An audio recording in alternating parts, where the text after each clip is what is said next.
News when you want it with Bloomberg News Now. I'm Monica Ricks.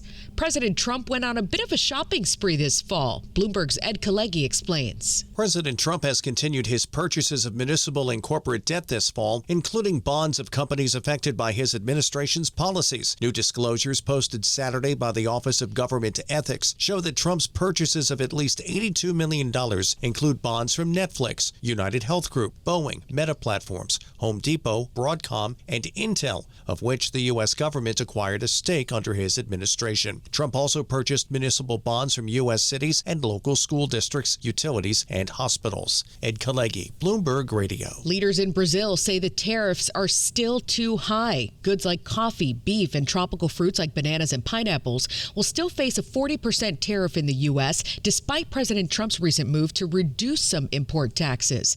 Brazil says it was an additional surcharge tacked on by Trump back in July, on top of the reciprocal tariffs he imposed in April. That puts it at a disadvantage now against countries like Vietnam, whose coffee exports are now fully exempted.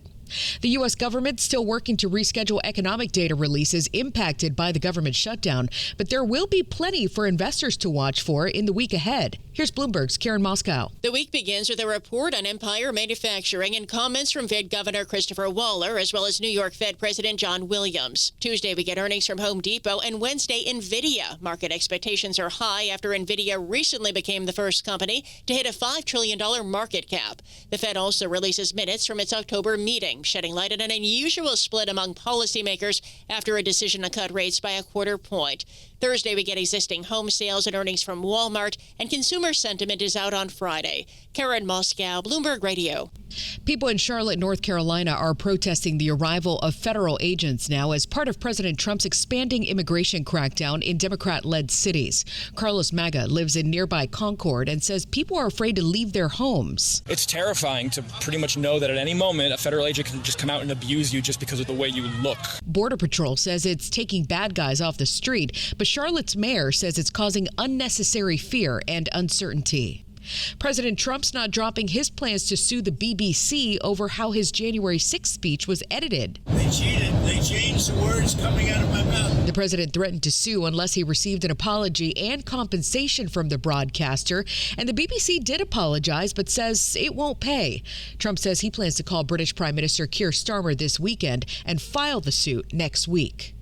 Iran's foreign minister says the country is no longer enriching uranium at any site in the country, adding all facilities are under the International Atomic Energy Agency's safeguards and monitoring. Officials say there is no enrichments because their facilities were attacked back in June by Israel and the United States.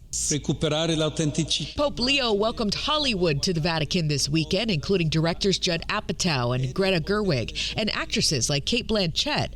Director Spike Lee even gave the pontiff a gift that some basketball fans may call sacrilegious. I gave the Pope a New York Knicks jersey. He's the 14th Pope, so it's number 14. And the back is said Pope Leo. Pretty bold. Pope Leo is from Chicago and a known Bulls fan. The visit, organized by the Vatican's Culture Ministry, following similar audiences Pope Francis had in recent years with artists and comedians. And it looks like the Middle East is about to get its first Six Flags theme park. It opens in Saudi Arabia on December 31st and will feature more than 24 rides, including the world's tallest and fastest roller coaster called Falcon's Flight. The new Six Flags park will be the first location outside of North America and the first entertainment park of its kind in Saudi Arabia.